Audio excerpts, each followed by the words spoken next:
Think everything you know about historical fashion is true. Nope, totally wrong. Vikings didn't wear giant horned helmets, high heels weren't just for women, and corsets weren't torture devices like in the movies. In this video, we'll explore 31 quirky, ridiculous, and hilariously funny fashion myths that history tricked us into believing. You'll laugh out loud, be shocked, and maybe even run to your closet to see if you're guilty of some classic fashion mistakes. Buckle up. Let's start with Vikings and men's high heels right now. Story 1. Vikings with horned helmets totally made up. Can you believe Viking warriors went into battle wearing giant horned helmets? Totally wrong. In reality, Vikings wore simple practical iron helmets, safe, functional, and absolutely no glittering horns like in cartoons, animated films, or sports logos. The iconic horned Viking image first appeared in 19th century operas when designers thought, oh, this will look epic and dramatic on stage. If Vikings had actually worn horns into battle, even a light sword strike or bump would send the horn straight through the head. Game over instantly. Thankfully, real Viking warriors were smarter than that. The angry horned Viking image tricked us into thinking all of them looked like superhero Vikings from cartoons. Funny enough, this myth spread across Hollywood from movies and animation to sports logos, making everyone believe Vikings all wore horns. Totally ridiculous and hilariously absurd. Story 2. High heels, men's cavalry weapon. Surprised high heels were once a weapon for men, not for showing off long legs. Originally, high heels were designed to help cavalrymen stay steady on horseback while shooting bows. The tall heel kept their feet locked in the stirrup, balanced and aimed perfectly at enemies. Can you imagine a powerful gentleman wearing red heels, standing on horseback, looking down at the battlefield with authority? That was the power of high heels for men back then. Even funnier, a few centuries later, women borrowed this style to mimic men's power, turning high heels into a symbol of femininity, allure, and painfully sore feet for hundreds of years. High heels weren't just fashion, they were a strategic weapon respected by both men and women. Hard to believe, but now every step in high heels is a powerful and painfully historical jump. Story 3. Corset, not a torture device, but a hardcore bra. Hollywood teaches us that corsets are torture devices. Totally wrong. In reality, corsets were designed to shape and support the body more like a full-body, sturdy bra. Only a few trendsetters who laced them excessively felt short of breath, but most women wore corsets for work, cycling, or even carrying heavy loads without any problem. Corsets kept the back straight, shaped the body under layers of heavy skirts, and created an elegant silhouette. Hollywood just exaggerated everything for the sake of constant fainting scenes, but in everyday life, corsets were actually a very useful fashion friend. Funny enough, despite Hollywood's dramatization, corsets didn't torture anyone. You can even imagine ladies of the past going to work or riding bikes normally still wearing corsets without collapsing or fainting. Fashion is sometimes more practical than you think. Story 4. Bikini named after an atomic bomb. Bikini connected to a nuclear bomb. Unbelievable but true.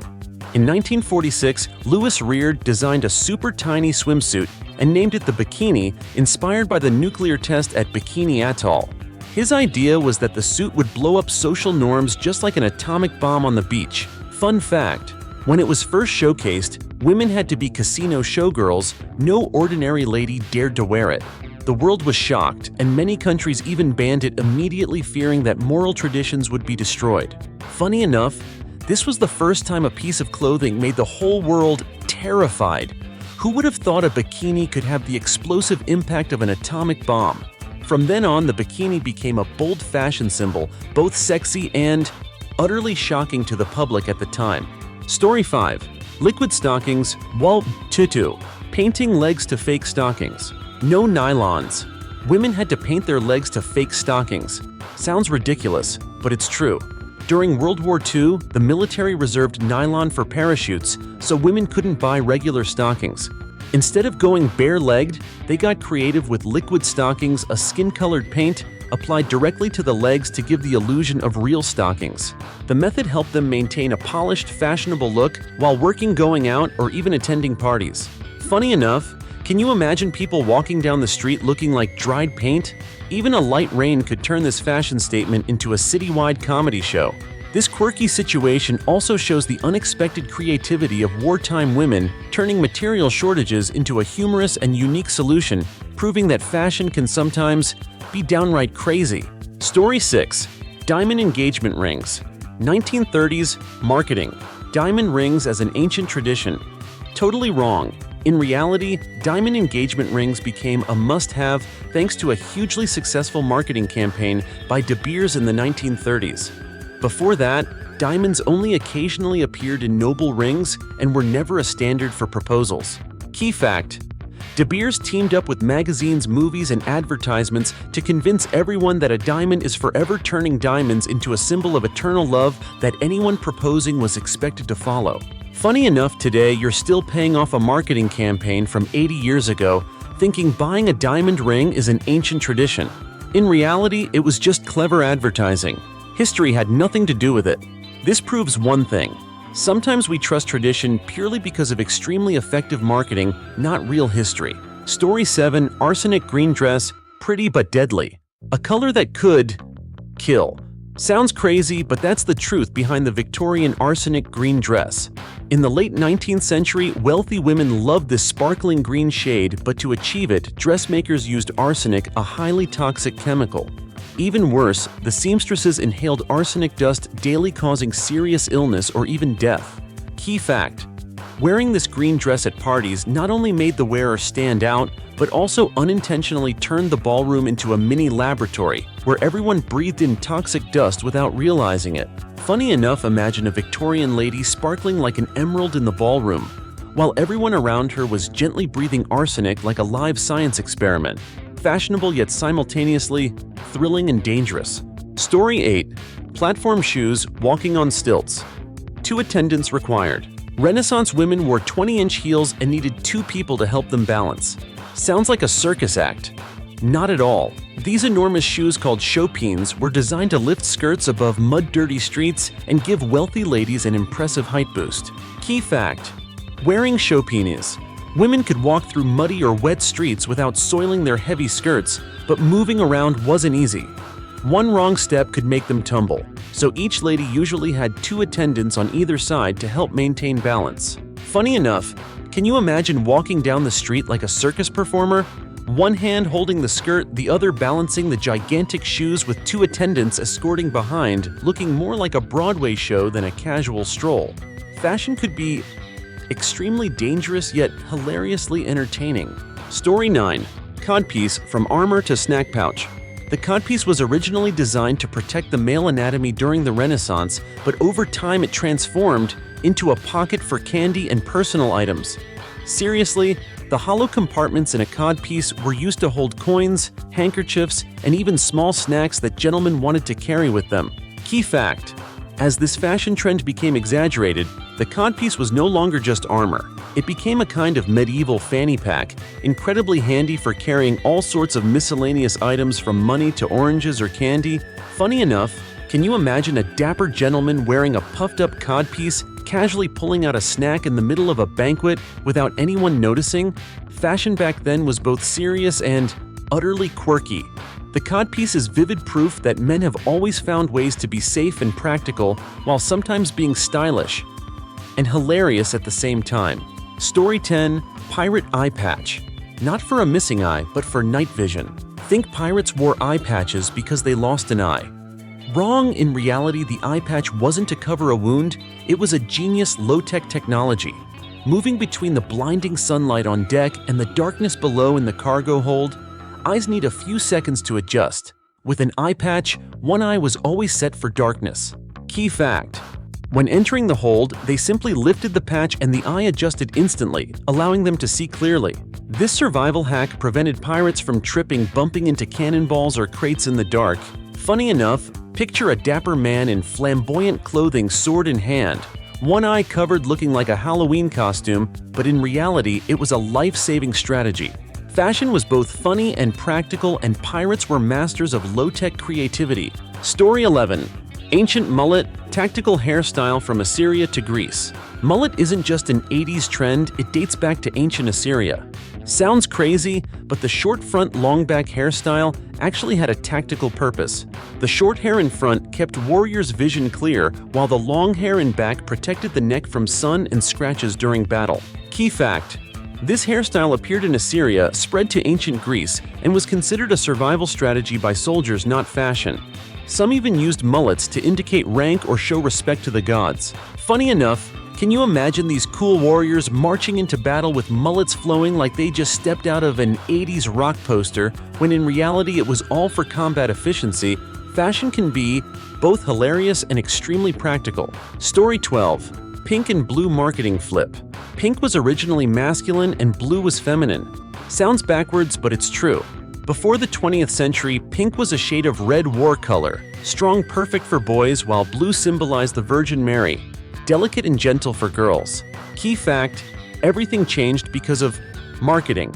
In the 1940s, clothing companies decided to flip the colors and convince the world that pink was for girls and blue for boys. Since then, parents panicked if they got it wrong, and kids grew up in a strict gender-colored world. Funny enough, crazy right, a children's color preference is now dictated by a marketing campaign, making the whole world believe it's an ancient tradition. Fashion can sometimes be fooled by advertising without you even realizing it. Story 13. Scottish kilt, a national symbol created by the English. Think kilts have been Scotland's pride since ancient times? Totally wrong. The short, tidy kilt we know today was developed by an Englishman named Thomas Rawlinson in the 1720s. His idea was to trim down the traditional long skirts so workers wouldn't get caught in machinery in factories, both safer and more practical. Key fact: before that, Scots wore enormous heavy skirts that looked like wrapped blankets, completely impractical for labor or battle. The modern kilt, celebrated as a national symbol, was actually a product of industrial creativity, not an unchanging tradition. Funny enough, can you imagine an Englishman standing there trimming another nation's traditional garment to suit machines? Fashion can be both clever and ridiculous, and the kilt is living proof. Story 14. Ninja black suit, stage costume, not real combat. The all-black ninja suit was only for the stage, not real fighting. The image of a fully masked, black-clad ninja we see in movies and comics was actually created for Bunraku Theater in Japan. When plays featured ninja characters, actors wore black to disappear from the audience's view while moving, not to stealthily attack enemies. Key fact: in real life, ninjas were spies disguising themselves as farmers, merchants, or monks to avoid detection. The black suit was just a stage cue so the audience knew who's operating and who's invisible. Funny enough, can you imagine real ninjas in black climbing walls, throwing shurikens in broad daylight? In reality, they were much simpler, wearing ordinary clothes and blending into crowds. Ninja fashion was both mysterious and hilarious. Actually a brilliant stage trick. Story 15. Krakow shoes, up to 50 centimeters tied to walk. Shoes that make you walk like a crazy elf really existed.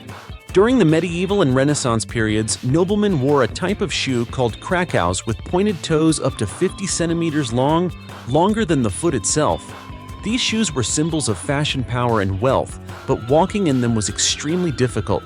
Key fact: to avoid tripping, gentlemen had to tie the tips of the shoes to their knees with gold or silver cords, forcing them to walk slowly and flamboyantly, almost like in a circus performance.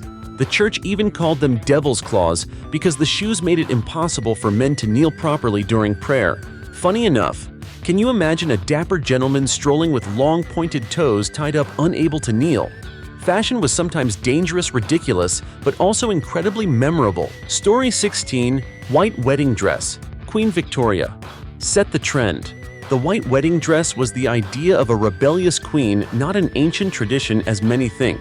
In 1840, Queen Victoria wore a white gown for her wedding to Prince Albert, not to symbolize purity or innocence, but simply to showcase the intricate handmade lace she loved.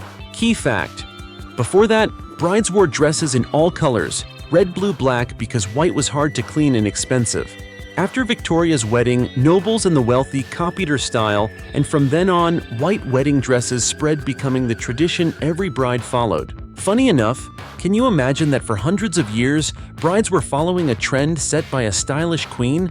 Just because she liked beautiful lace fashion isn't always about meaning, it can just be a spectacular flex. Story 17. Panties, 6-foot wide skirts, walking like crabs. Women back then turned themselves into walking billboards. The panties, or wide side hoops, were worn under skirts to expand the hips, creating an impressively dramatic hourglass shape. But to reach widths of up to 6 feet, ladies had to shuffle like crabs, taking tiny steps. One wrong move, and they'd trip over their skirts instantly. Key fact: 2 women couldn't sit next to each other on a sofa. Narrow hallways required careful step-by-step walking, and all armchairs had to be redesigned to accommodate 2 ladies with enormous skirts. Fashion back then prioritized appearance over convenience or mobility. Funny enough, can you imagine ladies walking down the hall, hands holding their skirts, moving like circus performers with servants behind supporting balance? Fashion was sometimes absurdly cumbersome, yet looking back, it's hilariously memorable. Story 18. Powdered wigs, stylish and lice-proof. The wealthy used wigs for both beauty and hygiene. In the 17th and 18th centuries, European nobles often shaved their heads and wore white powdered wigs to keep hair smelling fresh, tidy, and free from lice and bugs. Wigs weren't just a symbol of power, they were a clever hygiene solution in a time before modern shampoo or bathing facilities. Key fact: wigs were powdered with starch, sometimes dyed, creating a luxurious look while allowing nobles to clean, replace, or wash them without shaving their heads constantly. They also displayed social rank and personal style, varying across different noble classes. Funny enough, can you imagine nobles looking stylish and fragrant while actually fighting lice? Fashion could be both serious and hilarious, and powdered wigs are a vivid example of this strange but clever combination. Story 19. Roman toga, banned, hated by everyone. Togas weren't like in the movies. They were heavy, hot, and extremely uncomfortable.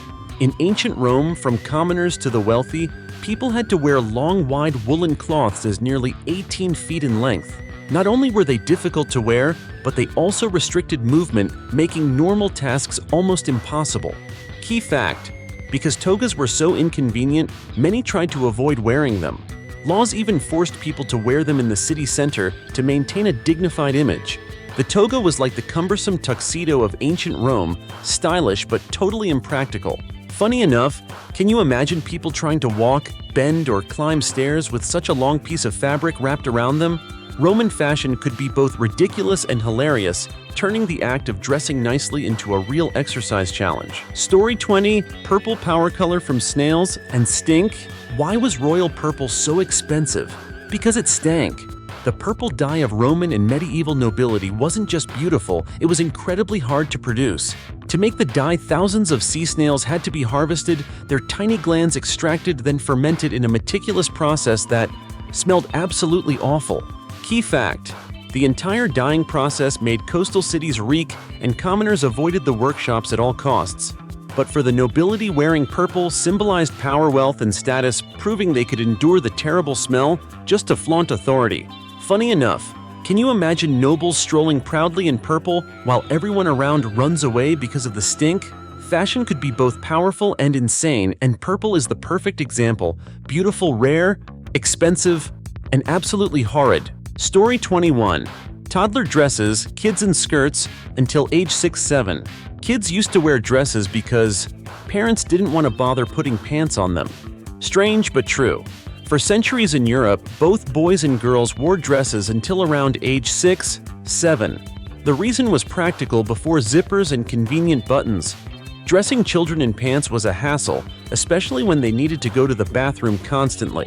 Key fact: dresses allowed kids to move freely and comfortably, saving parents time and reducing laundry.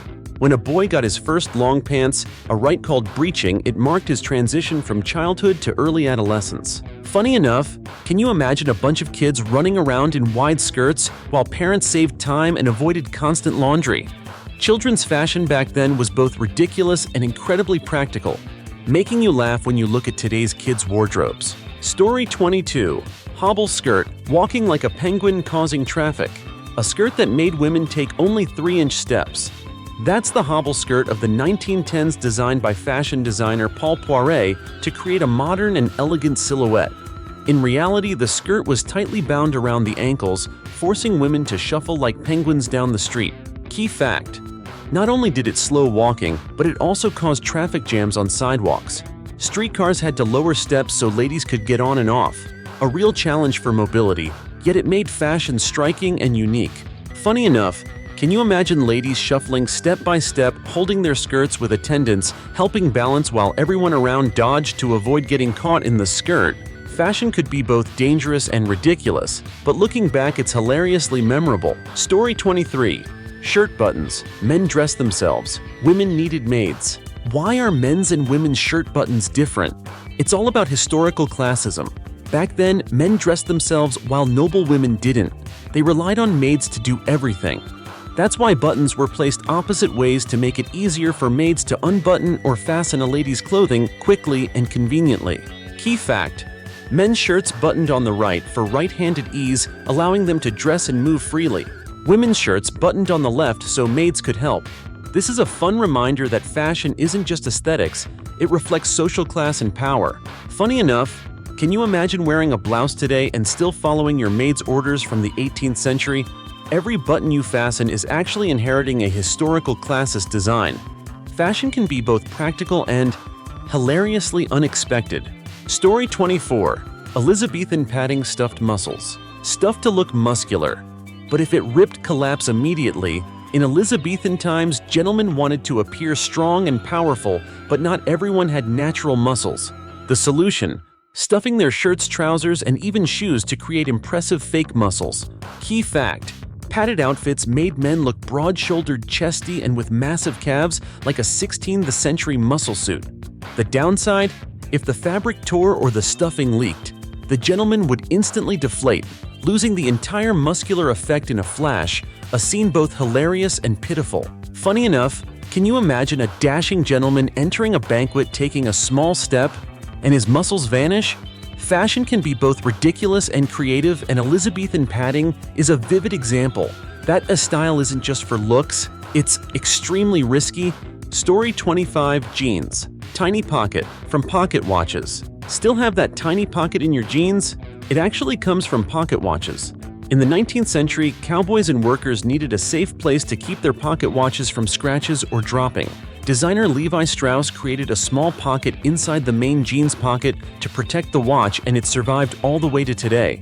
Key fact: even after pocket watches went out of style, the tiny pocket remained as a signature feature of jeans. It became a little testamentary relic from cowboy times, though most people today don't use it for anything unless you want to stash candy or a piece of gum. Funny enough, can you imagine that every time you wear jeans, you're carrying a 19th century relic? Just to hold something tiny or leave it empty? Fashion can be both ridiculous and fun, and the tiny pocket is a perfect living example.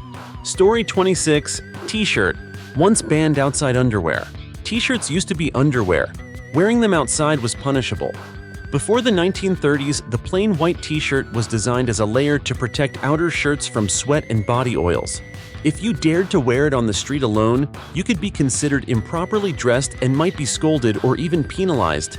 Key fact: the t-shirt became outerwear after Marlon Brando wore one in a streetcar named Desire, creating a symbol of rebellion and casual style for all ages. From then on, t-shirts became a must-have for everyone from rebellious actors to office workers, far from their original purpose. Funny enough, can you imagine walking down the street in a white t-shirt and being seen as indecent? Fashion can be both ridiculous and risky, and the t-shirt is a vivid example of how clothing humorously evolves over time. Story 27. Trench coat. From Wotjawan trenches. This coat was extremely strategic, and now it's an essential cool icon. The trench coat was developed during World War I for British officers in wet, muddy trenches. The design was not only stylish, but also highly practical. Rain flaps, deep pockets, metal rings and straps for carrying equipment, belts for protection, and shoulder straps to hold weapons or gloves. Key fact: when soldiers returned home, they continued wearing trench coats for convenience, and over time, the coat became an urban fashion symbol, appearing in noir films, detective stories, and gradually becoming a global cool icon. Funny enough, can you imagine coats that once saved officers from mud, now being a top fashion statement on city streets? The trench coat proves that fashion born on the battlefield can become glamorous, stylish, and steeped in history. Story 28. Necktie from the Croat scarf. Today it looks like an ordinary office accessory, but the necktie actually originated from the Croat soldier's scarf. In the 17th century, Croatian mercenaries wore colorful scarves around their necks to keep warm and show identity. When French nobles saw them, they were captivated and decided to copy the style to display elegance. Key fact: initially the necktie symbolized fierce and brave warriors, but over time it became a refined fashion accessory worn in offices, meetings, and even at parties. What once signaled battle now became a workplace standard. Funny enough, can you imagine that every time you tie a necktie, you're following in the footsteps of a 17th century Croat warrior without realizing it? Fashion can be both classy and hilariously absurd, and the necktie is a perfect example of how accessories humorously evolve through history. Story 29. Fedora. Originally a symbol of feminism, the fedora was once a symbol of women's empowerment, but later stolen by men and turned into a classic masculine accessory. In the late 19th century, actress Sarah Bernhardt played a princess disguised as a man in the play Fedora, wearing a soft, elegant hat. The style quickly became a symbol of power and independence for women, breaking gender norms of the time. Key fact: later men noticed the soft, convenient hat was easier than stiff top hats, began wearing it, and turned the fedora into a cool icon over the following decades. Its feminist origins were forgotten, and the fedora became a staple in offices, gangster style, and noir detective films. Funny enough, can you imagine that every time men wear a fedora, they're unknowingly stealing a symbol of women's empowerment? Fashion can be both ridiculous and powerful, and the fedora is living proof. Story 30. Yankee Doodle Macaroni. Fashion roast song. The song looks silly, but it was actually an 18th century diss track aimed at American soldiers. In Yankee Doodle, the main character sticks a feather in his hat and calls it macaroni. Think it's about pasta? Totally wrong. Back then, macaroni referred to extremely fashionable English gentlemen, flamboyantly dressed, wearing huge wigs and speaking in fake Italian accents, strutting around like peacocks. Key fact: the song mocked the unsophisticated American soldiers who thought a single feather in their hat could make them European gentlemen. It was early American culture trolling itself, funny and satirical about aristocratic fashion. Funny enough, can you imagine kids singing this without knowing they were listening to a savage roast about fashion? Fashion can be both hilarious and merciless, and Yankee Doodle is the perfect example. Story 31. Choker necklace. From neck armor to risky accessory. The choker was once neck armor, and now it's a chic fashion accessory. Originally, wealthy women wore chokers to protect their necks from injuries during hunts or medieval duels. It hugged the neck, provided basic protection, and was both practical and safe, a kind of mini armor that was extremely stylish. Key fact: over time, the choker transformed into a fashion piece, fitting snugly around the neck to highlight elegance and sophistication. But don't be fooled. If too tight or worn for long periods, it could be uncomfortable, even slightly restricting breathing. Funny enough, can you imagine ladies entering a ball with a neck armor choker that's both protective and decorative? Fashion can be dangerous yet trendy, commanding yet whimsical, making viewers laugh and shake their heads at the same time. You've just explored 31 of the quirkiest fashion myths in history, from horned Viking helmets to the atomic bomb bikini, from tight corsets to WOW2 liquid stockings. You might think you knew it all, but these absurd and sometimes dangerous twists will have you laughing out loud. Share the myths you've always believed and comment with any new ones you know. Who knows, we might uncover even more crazy fashion secrets from history together. If you love debunking myths and laughing at fashion history, don't forget to subscribe and turn on notifications for the next video, where we'll continue exposing the unexpected. Mini final hook. You'll see, even history loves to joke.